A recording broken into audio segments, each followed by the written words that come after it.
BSc second year. हम लोग बात कर रहे थे, लगातार अपनी क्लासेस हो रही है और उन्हीं क्लासेस के थ्रू अपन बात कर रहे थे अपना जो बॉटनी का पेपर है, नाम तो आई थिंक कितने दिन में याद हो गया होगा, प्लांट फिजियोलॉजी एंड बायोकेमिस्ट्री। ठीक है, अपना पेपर चल रहा है प्लांट फिजियोलॉजी एंड बायोकेमिस्ट्री। उसी में अपन ने अपना एक स्पेसिफिक टॉपिक या यूनिट ले रखी है जो कि है फोटोसिंथेसिस। 2 दिन से अपन कंटिन्यूस पे क्लास भी कर रहे हैं, इंट्रोडक्शन पढ़ा भी है। कल मैंने आप लोगों को बताया था क्लोरोप्लास्ट की स्ट्रक्चर के बारे में कि क्लोरोप्लास्ट भी वो पार्ट है या फिर मैं कहूँ वो सेल ऑर्गन है जहां पे फोटोसिंथेसिस की प्रोसेस कंप्लीट होती है। कल मैंने आप लोगों को बताया था कि किसी भी प्लांट की लीफ की जो मेसोफिल सेल होती है, कौन सी सेल? मेसोफिल सेल, वहां पे क्लोरोप्लास्ट प्रेजेंट होते हैं और क्लोरोप्लास्ट में क्या होती है? फोटोसिंथेसिस की प्रोसेस होती है। ठीक है, आज अपन बात करेंगे कि क्लोरोप्लास्ट में आखिरकार ऐसा क्या होता है जहां से फोटोसिंथेसिस की प्रोसेस होती है। आप लोगों को डिटेल में बताने की कोशिश करूंगी, आई होप आप लोगों को समझ में आए। अब देखिए, क्लोरोप्लास्ट में मैंने आप लोगों को बताया था कि पिगमेंट सिस्टम पाया जाता है। क्या पाया जाता है?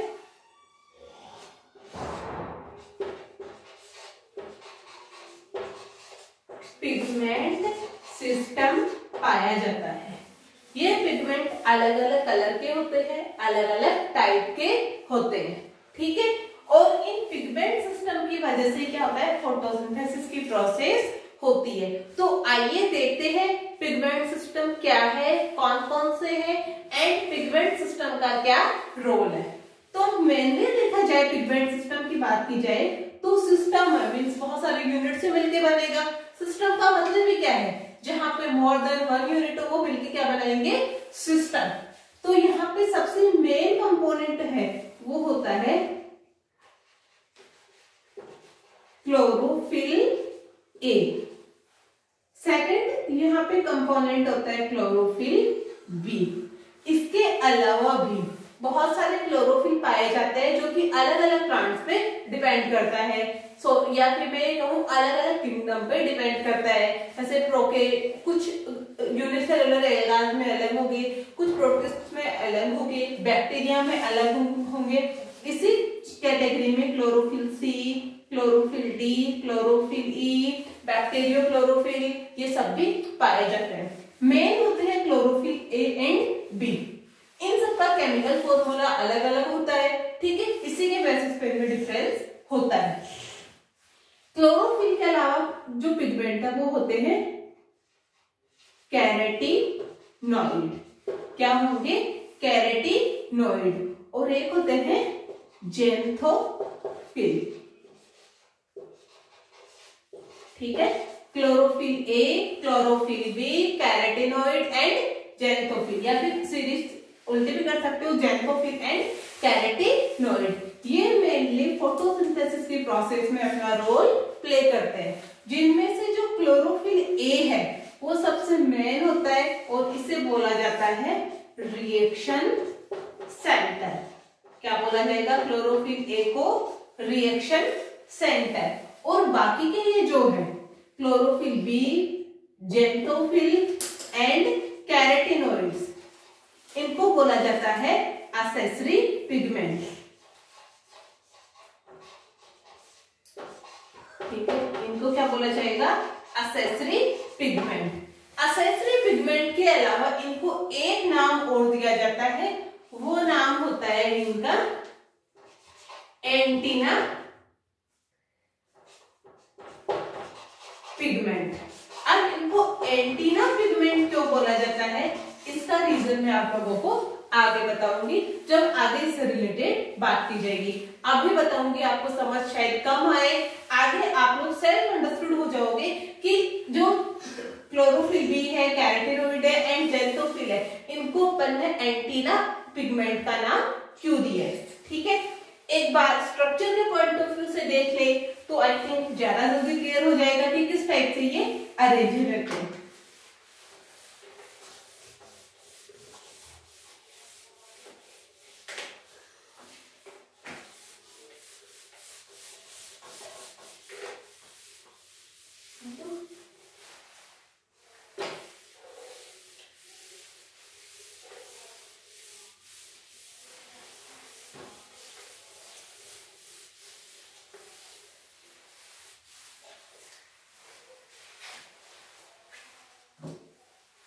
देखिए पिगमेंट सिस्टम की बात की जाए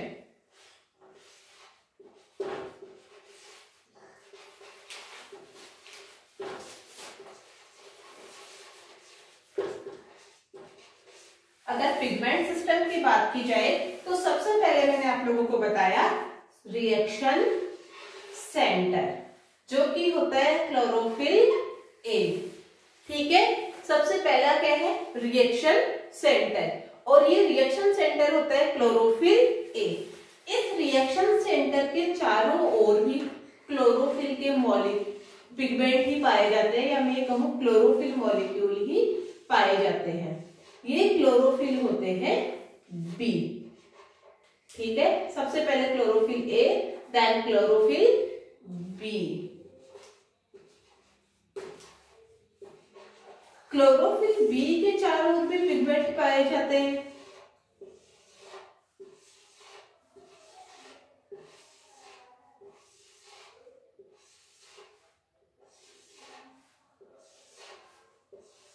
ये होते हैं ज़ेनथोफिल। एक्स ऐसे रिप्रेजेंट कर रही हूं मैं।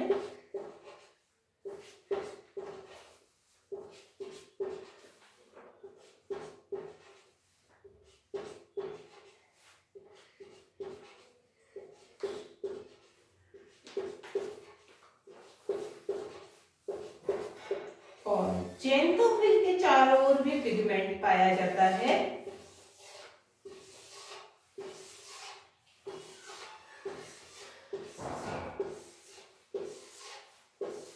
जिसे बोला जाता है कैरोटीनॉइड।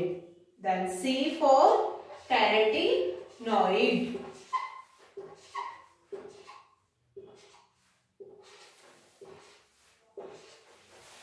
सबसे पहले है reaction centre. Means reaction centre कौन सा पिगमेंट था? Chlorophyll a. क्लोरोफिल के चारों ओर है क्लोरोफिल बी। क्लोरोफिल बी के चारों ओर है ज़ेनथोफिल एंड ज़ेनथोफिल के चारों ओर है कैरोटीनॉइड। ठीक है, क्लोरोफिल ए को अपन ए से रिप्रेजेंट किया है, बी को बी से रिप्रेजेंट किया है, ज़ेनथोफिल को मैंने यहाँ पे आप लोग देख पा रहे हैं एक्स ए से रिप्रेजेंट किया है एंड कैरोटीनॉइड को यहाँ पर सी फॉर कैरोटीनॉइड मींस सी से रिप्रेजेंट किया है। यहाँ पे जो क्लोरोफिल ए है मैं ऑलरेडी बता चुकी हूँ, ये है रिएक्शन सेंटर। मींस जो फोटोसिंथेसिस की रिएक्शन होगी वो मेनली कहाँ होगी? क्लोरोफिल ए की वजह से होगी या क्लोरोफिल ए करेगा। ठीक है, बाकी जो बी, ज़ेनथोफिल एंड कैरोटीनॉइड है इनको बोला जाता है एक्सेसरी पिगमेंट या एंटीना पिगमेंट। ठीक है, अब देखिए जो सनलाइट आती है, सनलाइट से जो अलग अलग वेवलेंथ आती है, ठीक है, अलग अलग वेवलेंथ की जो लाइट आती है सोलर एनर्जी से, उसे ट्रैक करने का काम वो इस फॉर्म में आती है।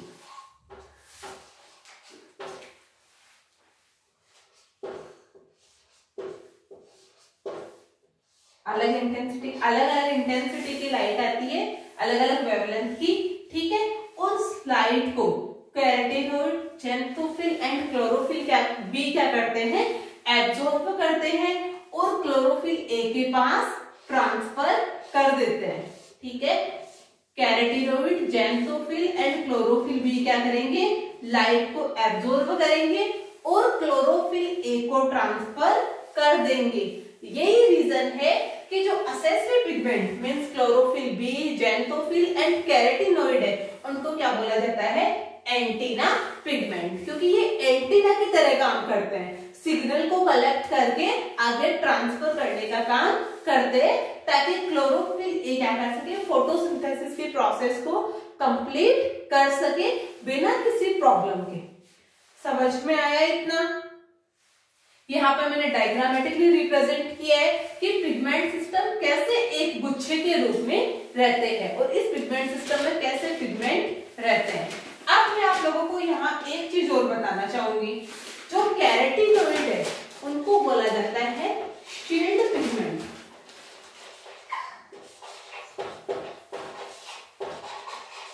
ज़ैंथोफिल और क्लोरोफिल बी की बात मैं नहीं कर रही हूँ, मैं यहाँ पे इंडिविजुअली बात कर रही हूँ कैरोटीनॉइड की। कैरोटीनॉइड को बोला जाता है शील्ड पिगमेंट। शील्ड पिगमेंट बोलने का मतलब है यहाँ पे प्रोटेक्टिव पिगमेंट, मींस ऐसा पिगमेंट जो प्रोटेक्शन प्रोवाइड करता है। अब कैरोटीनॉइड में ऐसा क्या है, क्या स्पेशलिटी है जिसकी वजह से इसे अपन बोल रहे हैं शील्ड पिगमेंट? तो देखिए, इस वे में मैं आप लोगों को बताना चाहूंगी कि जो कैरोटीनॉइड की अगर अपन स्ट्रक्चर के बारे में डिस्कस करते हैं या कैरोटीनॉइड की स्ट्रक्चर जब अपन देखते हैं तो यहाँ अपन को एक चीज देखने को मिलती है, यहाँ पे डबल बॉन्ड पाए जाते हैं। और 3 टाइप के बॉन्ड होते हैं, केमिस्ट्री में पढ़ा है, single bond, double bond and triple bond. तो जो कैरोटीनॉइड है उनमें क्या पाए जाते हैं? डबल बॉन्ड पाए जाते हैं। जैसे जैसे लाइट मिलती है या ये लाइट को एब्जॉर्ब करते हैं, ये डबल बॉन्ड ब्रेक डाउन हो जाते हैं या मैं ये कहूं टूट जाते हैं। अब अपने आप को स्टेबल रखने के लिए कैरोटीनॉइड को वापस से डबल बॉन्ड बनाना पड़ता है, टूटने के बाद में फिर से बनाएगा तो आपको पता है एनर्जी चाहिए, ठीक है? अब एनर्जी चाहिए तो मैंने अभी भी बताया था कि जब हाई वेवलेंथ की लाइट आएगी या जब हाई इंटेंसिटी की लाइट आएगी उस टाइम पे कैरोटीनॉइड के डबल बॉन्ड ब्रेक हो जाएंगे और वापस इसे जोड़ना भी जरूरी है, ठीक है? तो ब्रेक हुए वापस जुड़े, इस काम में एनर्जी चाहिए। और अपन ने बात की थी कि हायर वेवलेंथ क्या आती है, अगर वो हायर वेवलेंथ सीधे क्लोरोफिल ए के पास गई तो क्लोरोफिल ए क्या हो जाएगा? बर्स्ट हो जाएगा या नष्ट हो जाएगा, ठीक है? तो क्लोरोफिल ए को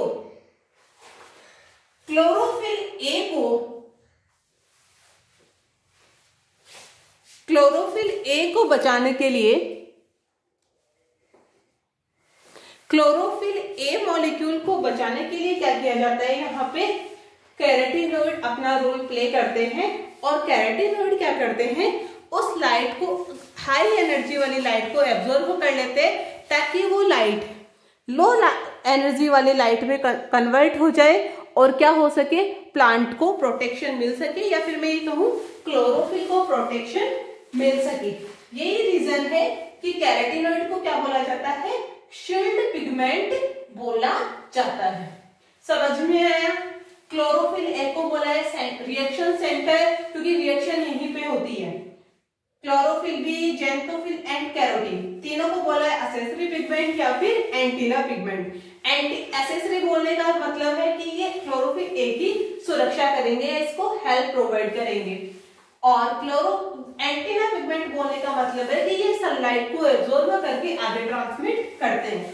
ओनली कैरोटीनॉइड को अपन ने बोला है शील्ड पिगमेंट, क्योंकि सबसे बाहर की ओर होते हैं तो इनको सबसे ज्यादा एनर्जी मिलती है और ये क्या करते हैं? अगर एनर्जी ज्यादा अमाउंट में आ रही है, लाइट ज्यादा अमाउंट में आ रही है, देन क्या करेंगे? उसे एब्जॉर्ब करेंगे, इनका डबल बॉन्ड ब्रेक होगा, फिर से अपने डबल बॉन्ड का फॉर्मेशन करेंगे, तो कुछ एनर्जी तो यहीं पे कंज्यूम हो गई, तो आगे कम इंटेंसिटी वाली लाइट गई और क्लोरोफिल ए को कोई नुकसान नहीं हुआ। ये फंडा है यहाँ पे पिगमेंट सिस्टम का।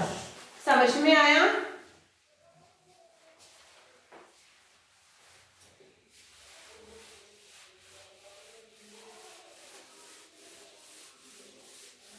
अब देखिए, कल अपन ने क्लोरोप्लास्ट की स्ट्रक्चर डिस्कस की थी अपन ने लास्ट क्लास में क्लोरोप्लास्ट की स्ट्रक्चर डिस्कस, जिसमें मैंने आप लोगों को बताया था कि क्लोरोप्लास्ट डबल मेम्ब्रेन ऑर्गन होता है, सेमी ऑटोनोमस होता है। सेमी ऑटोनोमस का मतलब मैंने आप लोगों को समझा दिया था कि इसके पास खुद का डीएनए, आरएनए, राइबोसोम होते हैं, तो ये खुद का प्रोटीन बाय सेल्फ बना सकता है। ठीक है, क्लोरोप्लास्ट की स्ट्रक्चर याद करने की कोशिश कीजिएगा, कुछ ऐसी थी, सॉरी,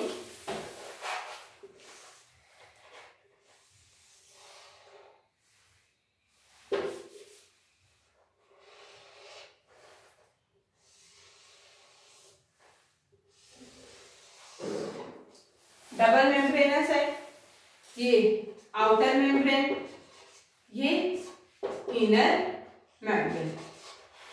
ठीक है, outer membrane of chloroplast, inner membrane of chloroplast. ठीक है, यहां पे कॉइल्स के फॉर्म में, स्टोक के फॉर्म में कॉइल्स की जैसे स्ट्रक्चर पाई जाती है, जो एक के ऊपर एक अरेंज रहते हैं, जिसे बोला जाता है थाइलेकोइड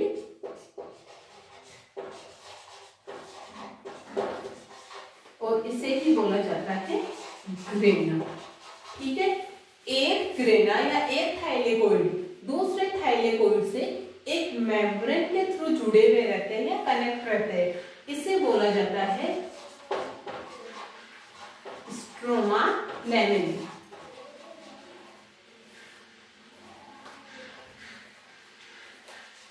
ठीक है, इसे बोला जाएगा स्ट्रोमा लैमेली। ठीक है, कलेक्टिवली अपन बोल रहे हैं ग्रेना और सिंगल यूनिट, इसका जो सिंगल पार्ट इसे बोला जाएगा ग्रेना। डिफरेंस ऐसे नहीं है, बस सिंगुलर प्लूरल का डिफरेंस है, बाकी कोई टिपिकल डिफरेंस नहीं है। ठीक है, यहाँ पे जो लिक्विड भरा रहता है उसे अपन बोलते हैं स्ट्रोमा। ये सब डिस्कशन अपन कर चुके हैं, बट एक बार फिर से रिपीट कर देती हूँ ताकि माइंड में आ जाए आप लोगों के। ठीक है, स्ट्रोमा ग्रेना। इसके अलावा इसमें राइबोसोम भी पाए जाते हैं, आरएनए पाया जाता है, डीएनए पाया जाता है, बहुत सारे एंजाइम्स पाए जाते हैं, प्रोटीन का फॉर्मेशन भी नहीं होता है। ठीक है, वो सब चीजें अपन ऑलरेडी पढ़ चुके हैं, तो पूरा डिटेल में नहीं जाएंगे। एक बार मैंने रफली डायग्राम बनाए क्योंकि यहाँ से अपन एक चीज लेके चलेंगे। अब देखिए, यहां से मैं एक थाइलेकोइड को लूं, उससे ठीक है, देखिएगा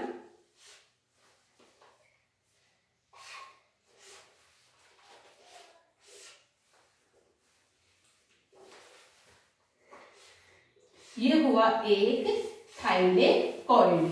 आप देखिए, मैं जो चीज बताने वाली हूँ उसको ध्यान से देखिएगा आप लोग, आई थिंक आप लोगों के काम भी आएगी और मैं मेरी तरफ से पूरा समझाने की भी कोशिश करूंगी आप लोगों को। ठीक है, अभी मैंने आप लोगों को बताया था कि थाइलेकोइड में क्या पाया जाता है, पिगमेंट सिस्टम पाया जाता है, यानी जो क्लोरोफिल ए है, क्लोरोफिल बी है, कैरोटीनॉइड है, जेंथोफिल है, वो सब कहाँ पाए जाते हैं, यहाँ पे पाए जाते हैं। और एक चीज और बताऊंगी, यहाँ पे जो क्लोरोफिल पाए जाते हैं इनको बोला जाता है क्वांटोसोम। क्वांटासोम। ठीक है, और सिंगल यूनिट को अपन बोलेंगे क्वांटा, क्योंकि लाइट की वजह से, यानी लाइट को ऑब्जॉर्व कर रहे हैं ना, देन अपन इसको बोलेंगे क्वांटासोम। इसके अंदर जो पिगमेंट पाए जाएंगे थाइलेकोइड में। तो ये क्लियर हो गया कि जो पिगमेंट है या जो पिगमेंट सिस्टम है वो थाइलेकोइड में पाए जा रहे हैं। ठीक है, अब थाइलेकोइड में पाए जाने का क्या रीजन है, कल मैंने आप लोगों को बताया था फोटोसिंथेसिस की जो प्रोसेस है वो दो स्टेप में कंप्लीट होती है, light reaction and dark reaction. तो जो लाइट रिएक्शन है वो होती है ग्रेना या थाइलेकोइड में, एंड जो डार्क रिएक्शन है वो होती है स्ट्रोमा या मैट्रिक्स में। कहाँ होगी, स्ट्रोमा या मैट्रिक्स में। तो लाइट रिएक्शन डे टाइम में होगी, लाइट का मतलब यहाँ डे टाइम से है कि सोलर एनर्जी मिलती रहे, सनलाइट मिलती रहे, ग्रेना में हो रही है। ठीक है, तो सारे के सारे पिगमेंट कहाँ पाए जाएंगे, ग्रेना या थाइलेकोइड में। ठीक है, अब बात ये आती है कि थाइलेकोइड में ये कहाँ से पाए जाते हैं। ये थाइलेकोइड की स्ट्रक्चर है, तो यहाँ पाए जाते हैं, यहाँ पाए जाते हैं, या फिर यहाँ पाए जाते हैं। First option, second option and third option. ठीक है, मींस पिगमेंट जो है वो थाइलेकोइड में किस जगह पे पाए जाते हैं। ठीक है, यहाँ कंफ्यूज करने वाली चीज है, कोई सोचेगा यहाँ भी हो सकते हैं, यहाँ भी हो सकते हैं, यहाँ भी हो सकते हैं, यहाँ भी हो सकते हैं। ठीक है, फोर्थ कंडीशन भी बनती है कि सेंटर में भी हो सकते हैं। ठीक है, तो अभी मैं आप लोगों के कंफ्यूजन क्लियर करने की कोशिश करूंगी कि ये कहाँ पाए जाते हैं पिगमेंट। इसके लिए दो कंडीशन आती है अपने पास।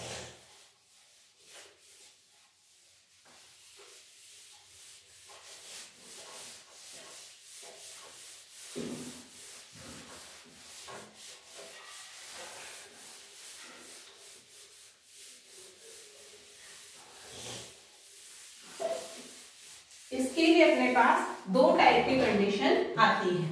वो दो टाइप की कंडीशन क्या है? प्लांट है उनको अपन दो कैटेगरी में डिवाइड कर सकते हैं। ठीक है, ध्यान से देखिएगा। प्लांट को अपन दो कैटेगरी में डिवाइड कर सकते हैं। एक होते हैं स्फियोफाइट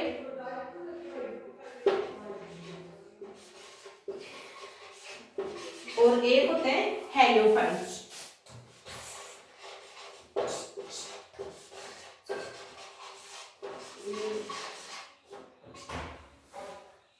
ठीक है, दो टाइप के प्लांट है, स्क्योफाइट्स और हेलियोफाइट्स।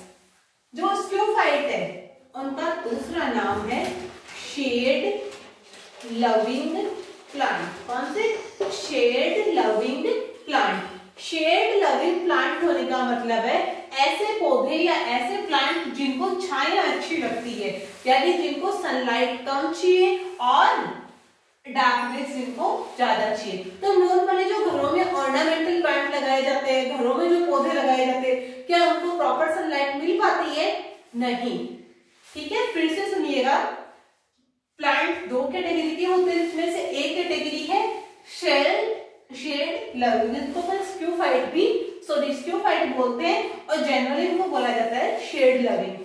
तो देखिएगा, आप अपने घरों में जो भी अपन ऑर्नामेंटल यानी सजा घर को डेकोरेट करने के लिए या घर अच्छा लगे एज ए गार्डन, अपन घर में जो गार्डन बना के रखते हैं, ठीक है, वहां पे जो पौधे लगाए जाते हैं वो होते हैं शेड लविंग, यानी इनको कम धूप चाहिए और ज्यादा छाया चाहिए, देन इसे बोला जाता है शेड लविंग। तो यहाँ पे जो लाइट की रेंज रहेगी वो रहेगी लो। ठीक है, ये हो गए शेड लविंग प्लांट। दूसरे प्लांट अपने पास होते हैं हेलियोफाइट्स, जिनको जो नॉर्मली बाहर उगे रहते हैं, हाई रेंज की इनको क्या मिलती है? लाइट इंटेंसिटी मिलती है। ठीक है, समझ में आया? तो जो शेड लविंग प्लांट है वहां पे पिगमेंट कहाँ रहेंगे? फर्स्ट नंबर की पोजीशन पे रहेगा। कहाँ रहेगा? फर्स्ट नंबर की पोजीशन पे इनमें पाया जाता है पिगमेंट सिस्टम। और जो हेलियोफाइट्स है उनमें सेकंड एंड थर्ड नंबर पे की पोजीशन पे क्या पाए जाते हैं? पिगमेंट सिस्टम पाए जाते हैं। ठीक है, अब इसका भी रीजन है कि इनमें सेकंड एंड थर्ड रीजन पे क्यों पाए जा रहे हैं? थाइलेकोइड के मेम्ब्रेन पे, फर्स्ट पोजीशन पे क्यों नहीं पाए जा रहे? तो इसके लिए मैं आप लोगों को एक चीज बताना चाहूंगी। जो हेलियोफाइट्स होते हैं उनमें दो चीजें होती है। ठीक है, दो केस होने की पॉसिबिलिटी रहती है। ये वाला तो समझ में आ गया, तो ये रखने का कोई मतलब नहीं है।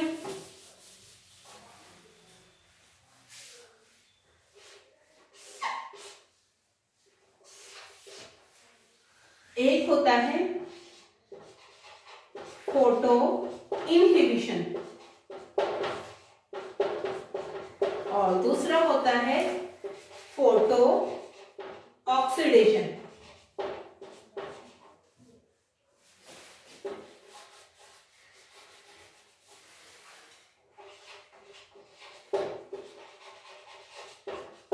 दो चीजें होती हैं यहाँ पर, दो प्रोसेस होती है, photo inhibition and photo oxidation.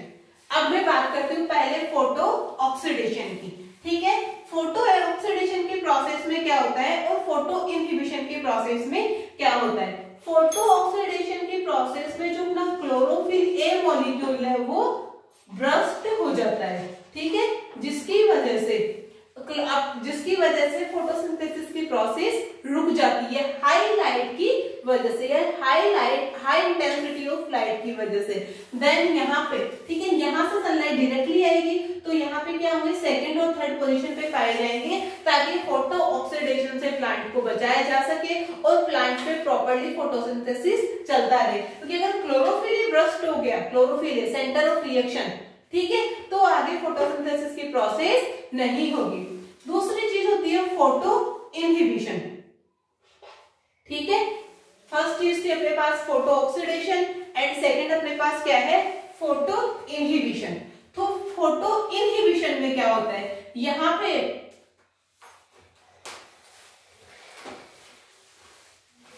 Semi process यही इसी की तरह है फोटो इनहिबिशन भी। ठीक है, बस थोड़ा सा चेंज होता है। यहाँ पे चीज को अपन लेके चलते हैं लाइट की रेंज से ही या फिर लाइट की इंटेंसिटी से ही। ठीक है, फोटो ऑक्सीडेशन तो आई थिंक आप लोगों को समझ में आ ही गया होगा कि फोटो ऑक्सीडेशन की प्रोसेस में क्या होता है, क्लोरोफिल जो मॉलिक्यूल है उसके ब्रस्ट होने का डर रहता है, जिसकी वजह से क्या होता है कि यहाँ पे ये जो पिगमेंट की पोजीशन है वो सेकंड एंड थर्ड पे रखी जाती है। अब फोटो इनहिबिशन क्या होता है, जैसे ही हायर वेवलेंथ की लाइट आएगी, ठीक है, तो अपन को पता है कि जितनी ज्यादा सनलाइट होगी, जितनी ज्यादा धूप रहेगी, प्लांट में जो वेपोरेशन की प्रोसेस है वो उतनी ही ज्यादा होगी। क्या होगा, high light then high evaporation. High evaporation होगा तो जो गार्ड सेल है स्टोमेटा में पाई जाने वाली वो क्या होगी, फ्लैसिड हो जाएगी। उनके फ्लैसिड होने से स्टोमेटा क्लोज हो जाएंगे।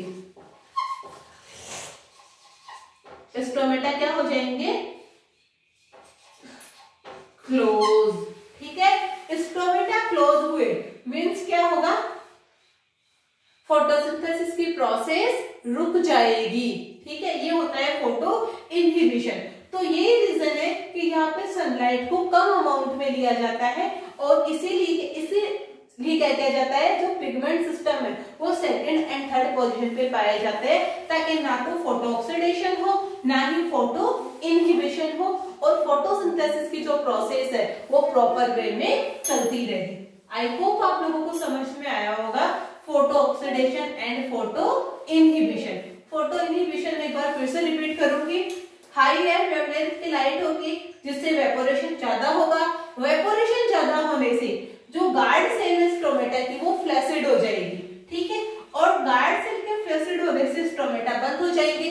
स्टोमेटा बंद हो जाएंगे तो फोटोसिंथेसिस है वो अपने आप ही रुक जाएगा। तो फोटोसिंथेसिस रुके नहीं। ठीक है, इसके लिए क्या किया जाता है, यहाँ पे कि ज्यादा लाइट ही नहीं आएगी तो ये सारी प्रोसेस नहीं होगी, सारा मैटर ही नहीं होगा, then pigment system second and third position पे पाए जाते हैं।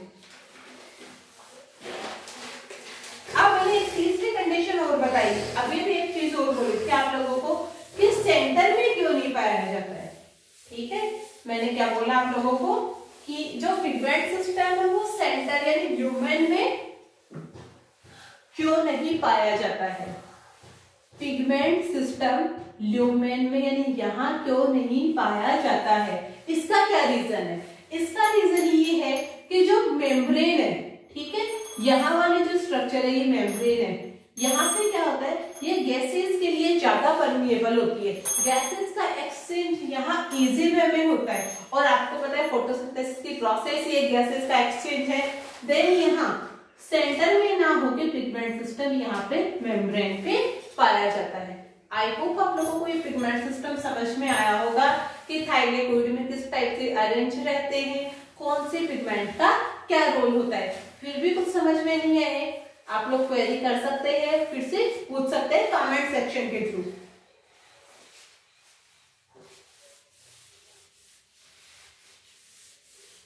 अब देखिए मैं आप लोगों को एक चीज और बताती हूँ।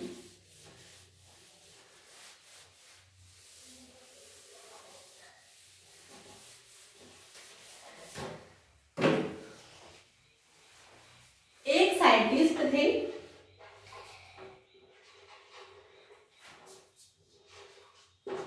इमर्सन। कौन थे, इमर्सन। इन्होंने रिसर्च किया और रिसर्च करने के थ्रू एक एक्सपेरिमेंट किया और एक नई डिस्कवरी की। ठीक है, तो इन्होंने जो डिस्कवरी की उसे बोला जाता है रेड ड्रॉप इफेक्ट। समझिएगा रेड ड्रॉप इफेक्ट क्या होता है।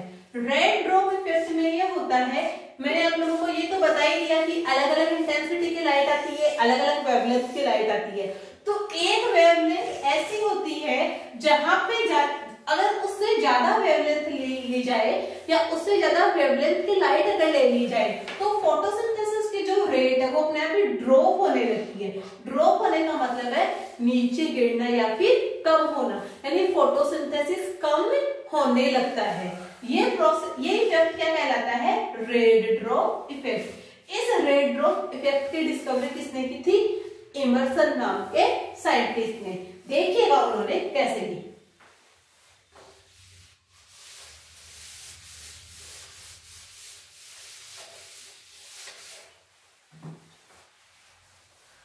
एक डायग्राम के थ्रू में समझाना चाहूंगी आप लोगों को।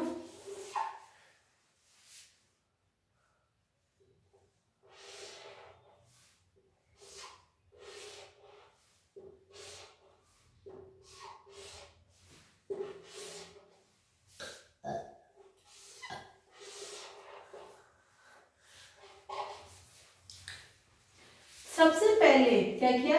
650 mm की लाइट या वेवलेंथ की लाइट ली गई तो फोटोसिंथेसिस की रेट अच्छी आ रही थी, ठीक है। उसके बाद में इन्होंने क्या किया? इमर्सन ने 700 mm की लाइट का यूज किया। 700 mm की लाइट का यूज करते इन्होंने सडनली क्या देखा? इन्होंने देखा कि फोटोसिंथेसिस की जो रेट है, यहाँ पे मैंने ये जो ग्राफ बनाया है या ये जो पिरामिड टाइप स्ट्रक्चर बनाई गई है ये रिप्रेजेंट कर रहा है कि फोटोसिंथेसिस की रेट कितनी। जैसे यहाँ पे समझने के लिए लिख दूं 10, 20, 30, 40, 50, 60 एंड सो ऑन, ठीक है। तो 650 में कितनी जा रही है फोटोसिंथेसिस की रेट? 40। जैसे लाइट इंटेंसिटी बढ़ाई अपने आप में कितनी हो गई? 35, ठीक है। और तीसरे स्टेप में उन्होंने क्या किया? दोनों का मिक्सचर लिया, दोनों लाइट का, ठीक है। तो अपने आप ही जो लाइट फोटोसिंथेसिस की प्रोसेस है वो दोनों के कंपैरिजन में बढ़ गई। तो 3 केसेस आ रहे हैं या 3 सिचुएशन अपने पास बन रही है। लाइट इंटेंसिटी कम है, देन फोटोसिंथेसिस हो रहा है, अच्छे रेंज में हो रहा है। जैसे लाइट इंटेंसिटी को बढ़ाया, ठीक है, तो फोटोसिंथेसिस की रेट कम हो गई और इस वेवलेंथ पे जो लाइट या जो स्पेक्ट्रम कलर शो करता है वो होता है रेड कलर। देन इसे बोला जाता है red drop effect by Emerson या red drop effect of Emerson, क्योंकि इमर्सन नाम के साइंटिस्ट ने इसको डिस्कवर किया था। और यहाँ पे दोनों लाइट इंटेंसिटी को लिया जा रहा है तो सबसे अच्छा रिजल्ट देखने को मिल रहा है कि यहाँ पे क्या हो रहा है, जो 2 स्टार्टिंग में कंडीशन थी उनसे अच्छी फोटोसिंथेसिस की रेट आ रही है, ठीक है। तो यहाँ पे ये जो रेट आई है फोटोसिंथेसिस की प्रोसेस में जो चेंजेस हुए, रेट में जो चेंजेस हुए, उसके बेसिस पे उन्होंने क्या कंक्लूजन निकाला? उन्होंने कंक्लूजन ये निकाला कि प्लांट में या प्लांट के पास 2 टाइप के फोटो सिस्टम पाए जाते हैं, ठीक है। इस चेंजेस के बेसिस पे या इस एक्सपेरिमेंट के बेसिस पे इमर्सन ने क्या कंक्लूजन निकाला कि प्लांट में 2 टाइप के फोटो सिस्टम होते हैं, जिसे बोला जाता है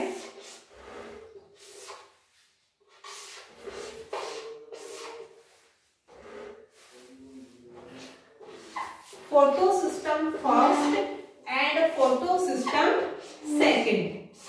फोटो सिस्टम फर्स्ट है वो हाई वेवलेंथ वाला होता है जिसकी रेंज रखी जाती है 700 और फोटो सिस्टम सेकंड है वो होता है 680 पे काम करता है, ठीक है।